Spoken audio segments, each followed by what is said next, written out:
ကမာပေါ်မှာတောခတ်ထားတဲ့အသိပညာစာကြည့်တိုက်ကြည့်တွေရှိနေတဲ့ဆိုရင်ကောဒီနေ့မှာတော့အဲ့ဒီလိုတောခတ်ထားတဲ့တကားတွေကိုဖွင့်ပေးနိုင်မယ် AI ဆိုတဲ့တကယ်ကိုတော်လန်တဲ့နည်းပညာတစ်ခုအကြောင်းပြောပြသွားချင်ပါတယ်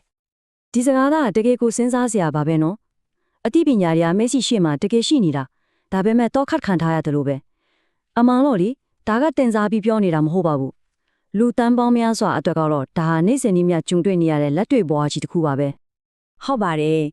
်မြန်မာနိုင်ငံနဲ့အရှေ့မြောက်အိန္ဒိယဒေသတွေကတိုင်းရင်းသားဘာသာစကားပြောဆိုသုံးစွဲနေသူတွေအတွက်ပေါ့နော်သူတို့အတွက်တော့အင်တာနက်ဆိုတာကအတီးအချပဲဒီလိုတော့ခတ်ထားတဲ့စာကြည့်တိုက်ကြည့်တစ်ခုလိုဖြစ်နေတာပါ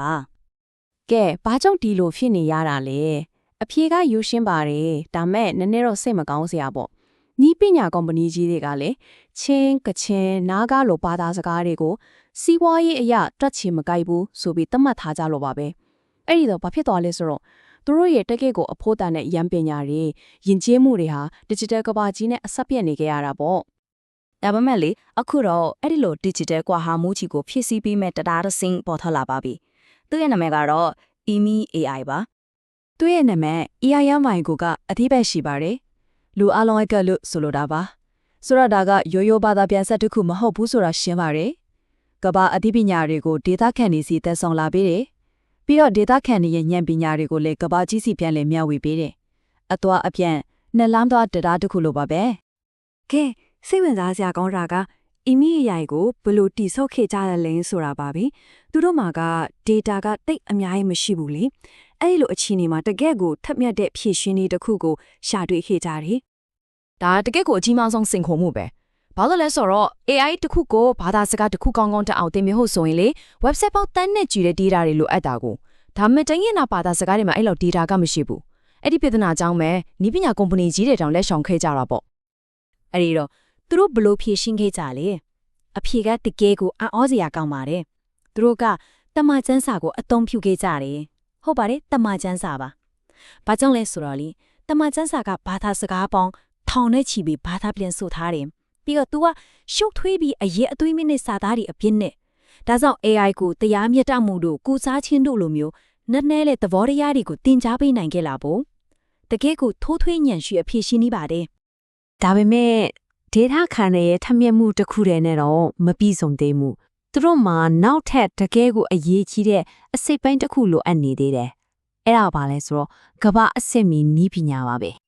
ဒါကိုဘယ်လိုမြင်လို့ရလဲဆိုတော့ data ခန့်ရဲ့နှလုံးသားနဲ့ Google ရဲ့ဥနောက်တို့ပေါင်းဆက်လိုက်တယ်လို့ပါပဲတစ်ဖက်မှာ data ခန့်ရဲ့ယဉ်ကျေးမှုကိုနားလည်မှုဘာသာစကားကျွမ်းကျင်မှုလေးရှိလေနောက်တစ်ဖက်မှာတော့ Google Cloud နဲ့ Gemini လိုအမတန်အစွမ်းထက်တဲ့ AI နည်းပညာတွေရှိနေတာပေါ့အဲ့ဒီနှစ်ခုကိုပေါင်းဆက်လိုက်တာပါ အဲ့လိုချိတ်ဆက်လိုက်တော့ဘာတွေဖြစ်လာလဲဆိုတော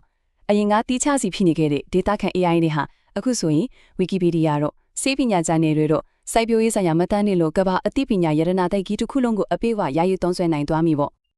့ကဲဒီလောက်ဆိုတော့ဒီနေပညာကလက်တွေ့မှာဘယ်လိုအလုပ်လုပ်တယ်လဲအသိပညာတွေကအသွားအပြန်ဘယ်လိုစီးဆင်းနေတယ်လဲဆိုတာကိုတစ်ချက်ကြည့်လိုက်ရအောင်အေမီယာမှာတကယ်ကိုထူးခြားရဲ့အချက်တစ်ခုရှိတယ်အဲ့ဒါကစကြဘာသာစကားဒါမှမဟုတ် hybrid language approach ကိုအသုံးပြုလာပါပဲဒါကဘာလုပ်ပေးလဲဆိုတော့ရှုပ်ထွေးတဲ့အကြောင်းအရာတွေကိုရှင်းပြတဲ့အခါမှာ data ခန့်နေနားလည်လည်အောင်တော့ကဘာသုံးစကားလုံးတွေနဲ့လည်းအဆက်မပြတ်သွားအောင်ပါကူညီပေးပါတယ် ဥပမာအနေနဲ့ကြည့်အောင်ကျောင်းသားတယောက်ကသူ့ရဲ့ slang ဘာသာစကားနဲ့မေးလိုက်တယ်အပင်တွေကအစာဘလို့ချက်တယ်လဲဆိုပြီးတော့ပေါ့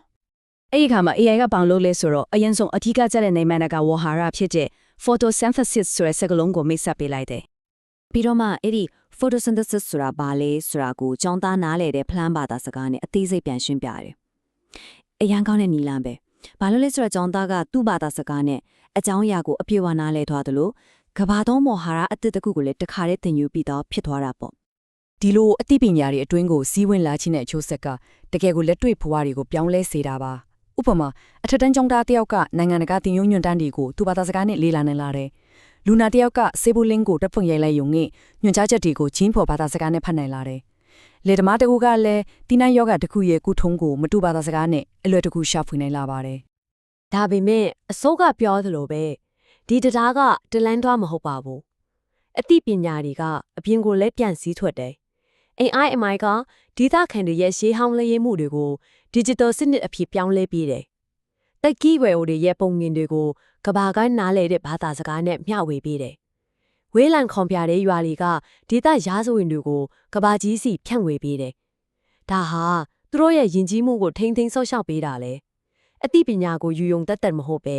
ကိုယ့်ရဲ့ဉာဏ်ပညာကိုပြန်လည်ပေးကမ်းခြင်းပါပဲ။ ဆိုတော့အားလုံးကိုခြုံပြီးကြည့်လိုက်ရင်ဒါဟာဒေတာသုံးဘာသာစကား18မျိုးရဲ့ယဉ်ကျေးမှုဆိုင်ရာဉာဏ်ပညာတွေကိုကမ္ဘာစစ်မီ AI နဲ့ပေါင်းစပ်ထားတဲ့တကက်ကိုအန်အော်ဖုန်ရောက်ဂေဟစနစ်ကြီးတစ်ခုဖြစ်လာတာပါပဲ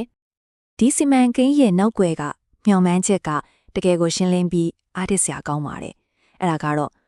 ဒီ digital ခေတ်ကြီးမှာဘယ်လိုထားဘယ်လိုဖွဲ့ကြီးမှာနောက်ထပ်ကြံရစ်ခဲ့ခြင်းမရှိစေရဘူးဆိုတာပါပဲ။ဒီအကြောင်းအရာလေးကိုတင်ဆက်ပြီးတဲ့နောက်မှာတော့စဉ်းစားစရာမေးခွန်းတစ်ခုကြံခဲ့ပါတယ်။ကဘာတစ်ဝက်မှာကဒီလိုတော့ခတ်ထားတဲ့စာကြည့်တိုက်တွေအများကြီးရှိနေအောင်ပါပဲ။အဲ့ဒီတကားတွေကိုဖွင့်ဖို့ဤပညာနဲ့လူသားတွေရဲ့ထိုးထွင်းဉာဏ်ကဘယ်လိုများဆက်ပြီးကူညီပေးနိုင်အောင်မလဲ